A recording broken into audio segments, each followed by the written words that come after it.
Hello everyone, welcome to another sunny Sunday in southern Colorado. I am totally kidding. It is pouring, it is raining cats and dogs outside right now. So my plans to try and get my car down to Pueblo Motorsports Park for a track day were dashed, and decided why not tinker around in the garage some more. So let's fill you in on what's going on with the VFR750 project. All right, so if you saw my last episode, I picked up this hoopty $500 Honda VFR750F. It's a 1995 model year, and it was in pretty rough shape. Somebody was like using it for a stunt bike or something. All the fairings were cracked up and they were painted like some bizarre purple that looked like they sprayed it on.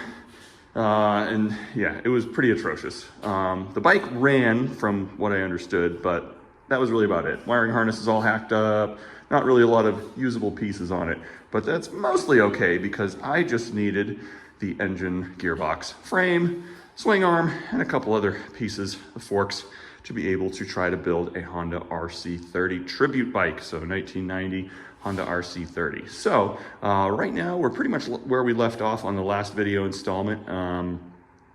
Got the fuel tank, the airbox off.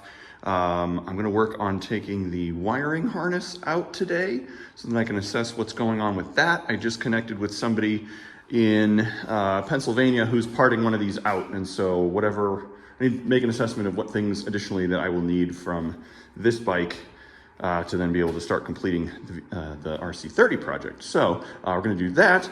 The other thing I want to do today, you'll notice I've got this handy dandy little Wagner power steamer down here. I am going to steam clean the bike and try to get it as tidy looking as possible so that it'll be a little bit easier to work on going forward. I also need to get some overspray off of the frame. So some paint overspray. You can see there and there, some of that purple paint left over. Probably take the carbs out and just get them out of the way. So that I can get in there and give it a good scrub, check the spark plugs, do all that stuff. The goal is to get the sort of base machine mechanically sound, and then start putting the RC30 tribute bits on it.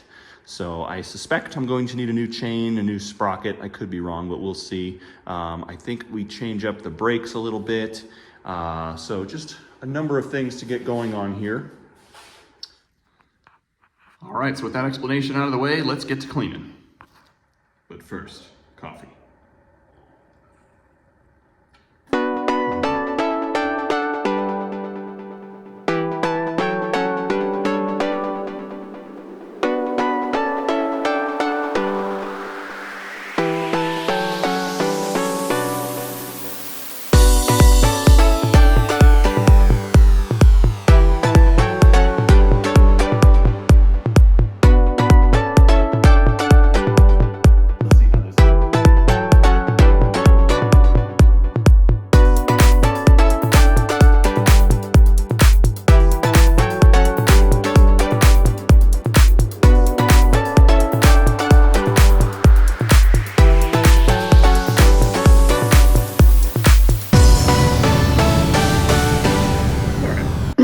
Where we're at here. So the steamer is doing a decent job. As you can see, it's getting quite a bit of caked on grime off of various components. It's not great at getting like really heavy stuff like this and this off, and down here where I just started goofing around with the oil pan. So what I'm going to do with that is get a some kind of degreaser to sort of agitate that, and then you know, keep working at it. But you know, a lot of the stuff here does look substantially better than when I started, and you know, decently happy with what that's doing. Obviously not particularly exciting for you to watch me crawling over this, so we'll I'm gonna pause it here. I'll keep working and then try to give you another little update here shortly.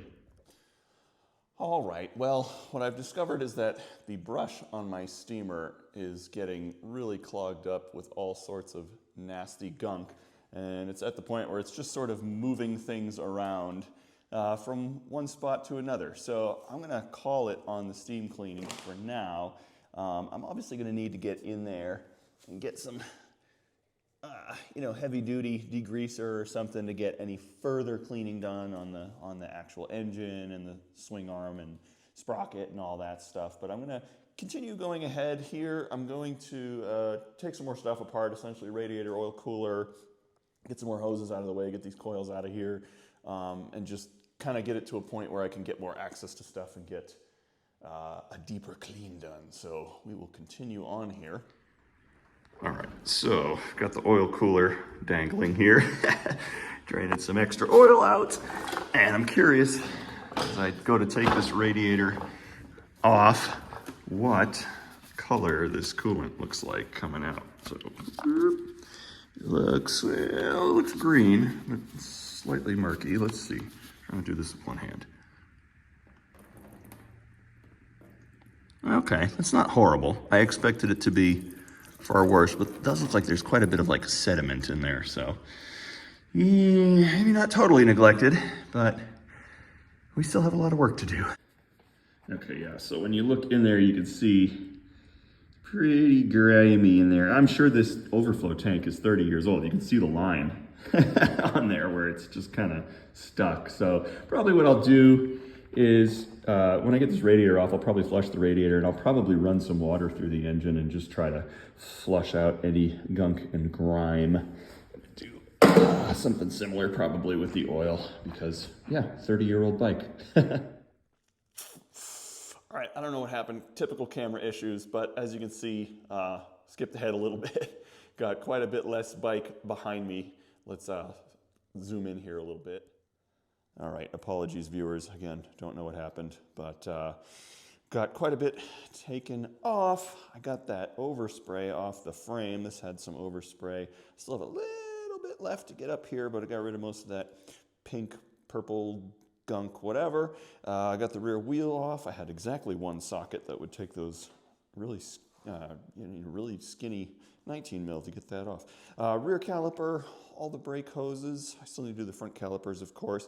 Yeah, I mean, the idea is to get all this apart, get the swing arm off, get the shock out to be rebuilt, probably replace the chain sprocket. I am going to eventually switch to a single hub rear wheel. So I think where I'm at now, I'm kind of at the point where I want to take the whole thing apart and put it back together, because if I'm going to be spending, let's call it $10,000, I'm just making a pretty conservative estimate there, but on all of the cool RC30 stuff to make it an RC30, or look like one anyway, close enough, I don't want to get it back together and then have issues with the carbs or an oil leak or the clutch or the suspension or whatever. So I think this really is going to be kind of a pretty comprehensive rebuild. I have no idea what I'm doing. I'm just taking stuff apart and hoping I'll be able to figure out how to put it back together. As you can see, we've amassed a decent pile of parts over here. So oil cooler, cooling system, that wheel's not going back on there. Hopefully those handlebars aren't, especially not with those wiring harness extensions. Coils, I don't know if I can get new ones of those. Hopefully I will. Hopefully I can get some new radiator hoses. We're going to find out. That looks like a fuel pump, which, yeah, I'll probably do a new one of those if I can. And then definitely that looks like a fuel filter.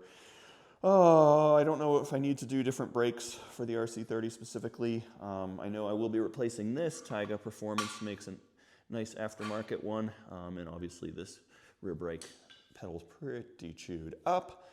So yeah, that's where we are for now.